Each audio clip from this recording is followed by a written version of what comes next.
Oh All my right, God. next up, Allison's 130. My mistress's eyes are nothing like the sun. This one is super interesting in comparison to the earlier poems, especially the one Darian read and ones like that, where it's like, you are so beautiful, my fair youth, my young man, that I cannot even like fathom, I can't even explain, you are so gorgeous. He does not feel the same way about the dark lady. My mistress's eyes are nothing like the sun. Coral is far more red than her lips red. If snow be white, why then her breasts are dun. If hairs be wires, black wires grow on her head. I have seen roses damasked red and white, but no such roses see I in her cheeks. And in some perfumes is there more delight than in the breath that from my mistress reeks. I love to hear her speak, yet well I know that music hath a far more pleasing sound. I grant I never saw a goddess go. My mistress, when she walks, treads on the ground. And yet, by heaven, I think my love as rare as any she belied with false compare. I wanted to mention, this is one of the easier ones to get right off the bat, but these sonnets are meant to be sat with and read over and over and over. I'm really familiar with Shakespearean language, but it still takes me a few times to even get the gist of what they're saying, and you never really understand everything in dense works like this, so don't feel bad, you, viewers, whoever, if this is just like a wall of text. You're meant to hear it a few times before you really understand it. Anyway, so in comparison to Summer's Day, this woman is not as beautiful as that man was, not by far. Shakespeare likes to play with form and tradition. This is one example of him doing that. So my mistress's eyes are nothing like the sun. And that's not because they're more beautiful than the sun, like how that man was more beautiful than Summer. It's because they're not as pretty as the sun. And Coral is way more red than her lips are red. And if Snow is white, well, her breasts aren't white, which the lighter the skin, the more beautiful in that day.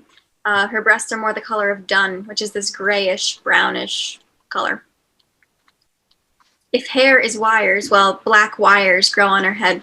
Black hair was not the most beautiful choice at the time either. I have seen roses damasked red and white, but no such roses do I see in her cheeks. A lot of these are also common comparisons that were in sonnets a lot of the time. So, oh, you have roses in your smile. It's like, nah, she doesn't have that.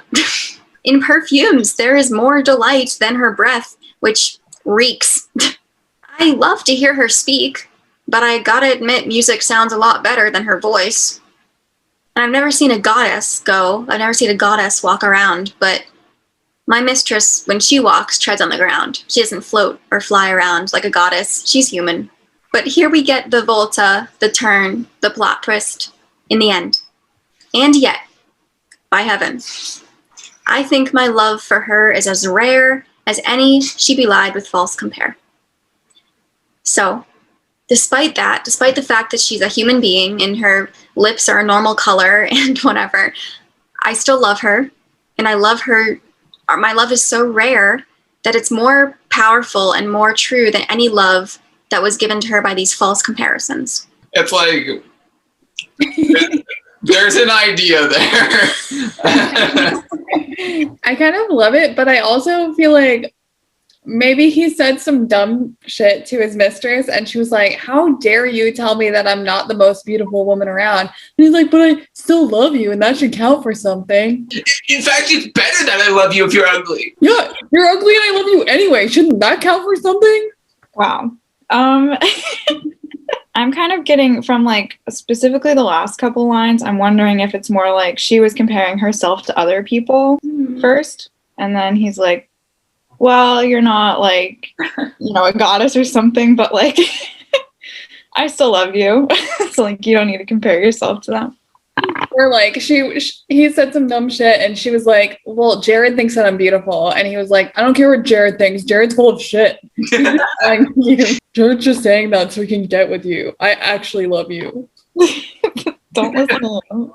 Don't listen to Jared. Good lead up to the next one about a love triangle. Is Jared involved? Jared. Jared, fair youth? In so many I words. think so. Is involved. Nice. What a dreamboat. I mean, you can read it one of two ways. It's kind of like, it could be just a straight up comedy poem with like a sweet twist at the end, or it could be just like, hey, chill out. You don't have to be a goddess. I love you anyway. Don't compare yourself to other people.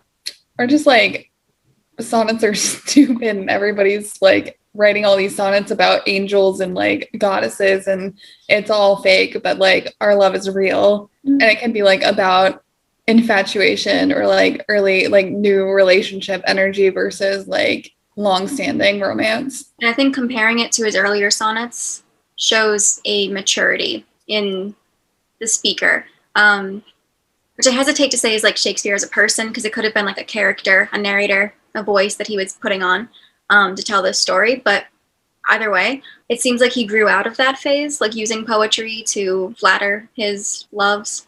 And instead he's, I mean, still using poetry, but he's backed off of the "you are better than summer" lines. Shall I compare thee to a summer's day? Nah, because you're gross. I'd like to see like what a portrait of this person would look like. Like, you know, the police sketches that they do based on people's descriptions. Like Shakespeare's like, all right, black wire hair, gray boobs, and no roses. Personally, I don't think she was ugly. I think she was a person. Like everyone has like human qualities. Everyone walks on the ground. Everyone's breath stinks sometimes. No one. At that time, everybody's breath smelled bad all the time, and so did their body because they didn't shower.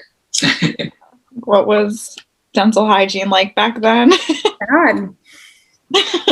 Probably not great. They thought that water carried bacteria, so they thought bathing was gonna get you more like gross and sick and dirty. There's a concept of a protective layer of dirt to keep out the bad stuff. Wow. Around when the Europeans were starting to go to the New World, there's all these like reports of Europeans coming back and writing about the Native Americans and being like, they are gorgeous. Like their hair is just like so soft and silky and like they smell amazing. And it's just that they took baths now and then as opposed to the Europeans who didn't. Why did they have so many plagues? I don't get it.